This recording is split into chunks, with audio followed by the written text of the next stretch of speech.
बिस्मिल्लाहिर्रहमानिर्रहीम। Welcome students, उम्मीद करता हूँ आप सब खैरियत से होंगे। बच्चों, आज हम चैप्टर 2 फोर्स एंड मोशन के 7th लेक्चर के अंदर थर्ड इक्वेशन ऑफ मोशन को समझेंगे। दो इक्वेशंस ऑफ मोशन ऑलरेडी हम पढ़ चुके हैं और बेटा थर्ड इक्वेशन जो है 27 और 28 पेज पर मौजूद है और इस इक्वेशन के बाद थोड़ी सी एक्सप्लेनेशन मौजूद है और इसको भी आज हम कवर करेंगे।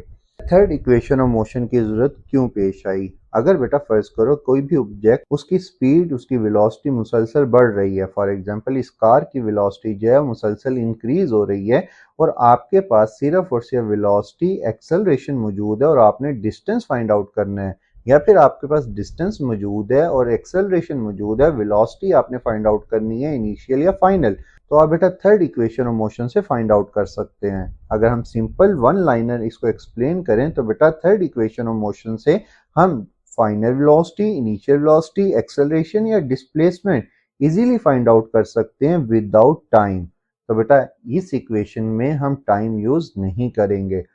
Consider a body moving in a straight line with the initial velocity vi. It accelerates uniformly and reaches the final velocity vf in time t. During this time, the body cover displacement s. कोई भी object है बेटा आपके पास और वो straight line में move कर रहा है कांस्टेंट एक्सेलरेशन के साथ, मतलब उसकी वेलोसिटी चेंज हो रही है। स्टार्टिंग पॉइंट में उसकी वेलोसिटी इनिशियल वेलोसिटी थी और जब तक वो मूव करता जाएगा उसकी वेलोसिटी चेंज होती जाएगी एक्सेलरेशन की वजह से।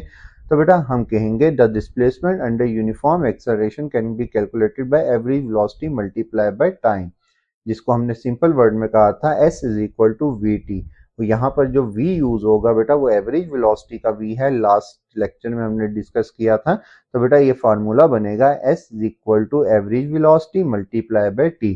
और एवरेज वेलोसिटी को फाइंड आउट करने के लिए बेटा फार्मूला हम यूज करते हैं v i plus v f divided by two, मतलब दोनों वेलोसिटीज को ऐड करेंगे और नंबर ऑफ वेलोसिटीज पे डिवाइड करेंगे तो हमारे पास एवरेज वेलोसिटी आ जाएगी।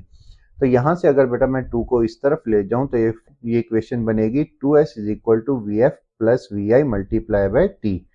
ये जो t है बेटा हमने t की वैल्यू पुट करनी है क्योंकि इस इक्वेशन में टाइम हम यूज नहीं करेंगे।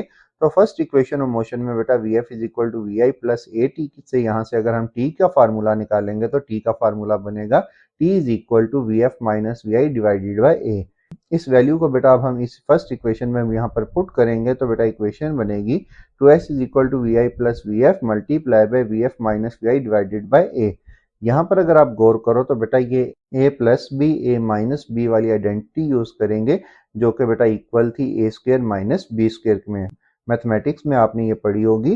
तो बेटा इन दोनों की जगह पर v i plus v f और multiply by v f minus v i की जगह पर हम लिखेंगे v f square minus v i square divided by ए।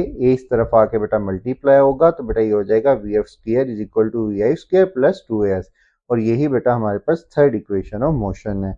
इसकी मदद से बेटा हम easily final velocity, initial velocity, acceleration और डिस्प्लेसमेंट फाइंड आउट कर सकते हैं, बशर्ते कि इन चारों में से बेटा हमें 3 वैल्यूज पता होनी चाहिए, चौथी वैल्यू हम इजीली फाइंड आउट कर सकते हैं। नेक्स्ट बेटा ग्राफिकल मेथड से अब हम थर्ड इक्वेशन ऑफ मोशन को सॉल्व करेंगे। ग्राफिकल मेथड वही वाला ग्राफ हम यूज करेंगे जो पहले दो इक्वेशंस में किया था बेटा।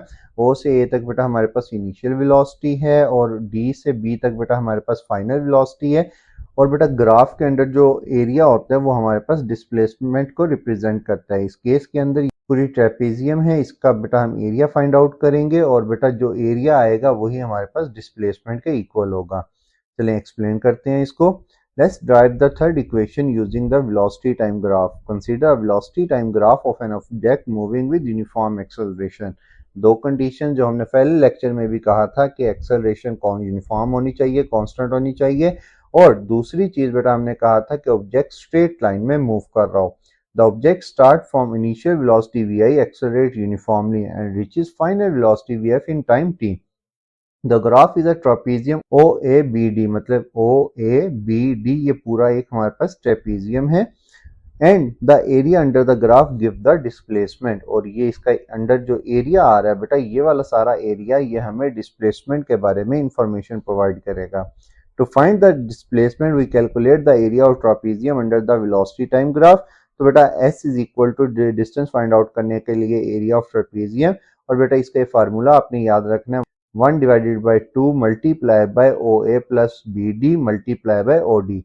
अगर हम ग्राफ के अंदर गौर करें तो बेटा ओ से ए जो है, जो यहाँ पर हमने लिखा है वो ओ से ए इनिशियल वेलोसिटी के इक्वल है, बी डी जो है बेटा हमारे पास ये फाइनल वेलोसिटी के इक्वल है, और ओ डी बेटा हमारे पास टाइम के इक्वल है। तो बेटा इन तीनों वैल्यूज को जब हम यहाँ पर पुट करेंगे तो बेटा फार्मूला बनेगा s is equal to 1/2 v i plus v f multiply by T.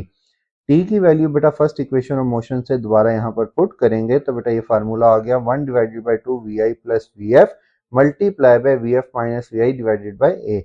जब ये दोनों वैल्यूज मल्टीप्लाई होंगी तो बेटा वही वाली आइडेंटिटी बेटा हम यहाँ पर यूज करेंगे, a plus b a minus b is equal to a square minus b square. तो बेटा ये फार्मूला बन गया s is equal to 1/2 a v f square minus v i square. 2a इधर जाके मल्टीप्लाई होगा तो बेटा ये आ गई फाइनली हमारे पास third equation of motion. This equation is very useful when you do not know the time but still want to find final velocity, distance, acceleration। मतलब अगर हमारे पास टाइम नहीं होगा, बाकी दोनों इक्वेशन में, पहली इक्वेशन ऑफ मोशन और सेकंड इक्वेशन ऑफ मोशन में, दोनों में हमारे पास जब तक टाइम गिवन नहीं होगा हम इक्वेशन सॉल्व नहीं कर सकते। इस इक्वेशन में अगर हमारे पास टाइम गिवन ना भी हो तब भी हम final velocity, initial velocity, acceleration या डिस्प्लेसमेंट इजीली फाइंड आउट कर सकते हैं। कुछ इंपॉर्टेंट चीजें जो लास्ट पैराग्राफ में आपको बताई गई हैं कि this equation only work when acceleration is constant. ये हमने पहले लेक्चर्स में भी पढ़ा था, इक्वेशंस ऑफ मोशन में एक्सेलरेशन कांस्टेंट होगी, एक्सेलरेशन चेंज नहीं होगी। The direction of motion is very important. If the object move in a same direction as initial velocity या स्टार्टिंग वेलोसिटी, एक्सेलरेशन हमेशा हम पॉजिटिव लेंगे। अगर सेम डायरेक्शन होगी और डायरेक्शन अगर अपोजिट होगी तो बेटा एक्सेलरेशन जो है हमारे पास नेगेटिव होगी। और फ्री फॉल के लिए बेटा हमारे पास नेक्स्ट टॉपिक भी है। फ्री फॉल में इन तीनों इक्वेशंस ऑफ मोशन में जहां पर बेटा ए आएगा वहां पर हम जी यूज करेंगे, क्योंकि जी जो है ग्रेविटेशनल एक्सेलरेशन को शो करता है और फ्री फॉल के अंदर सिर्फ जमीन की ग्रेविटी ऑब्जेक्ट को अपनी तरफ अट्रैक्ट करती है। फ्री फॉल को हम नेक्स्ट टॉपिक में समझेंगे। ये था बेटा आज का लेक्चर अच्छा लगा हो तो लाइक और सब्सक्राइब करना मत भूलिएगा। थैंक यू, खुदा हाफिज।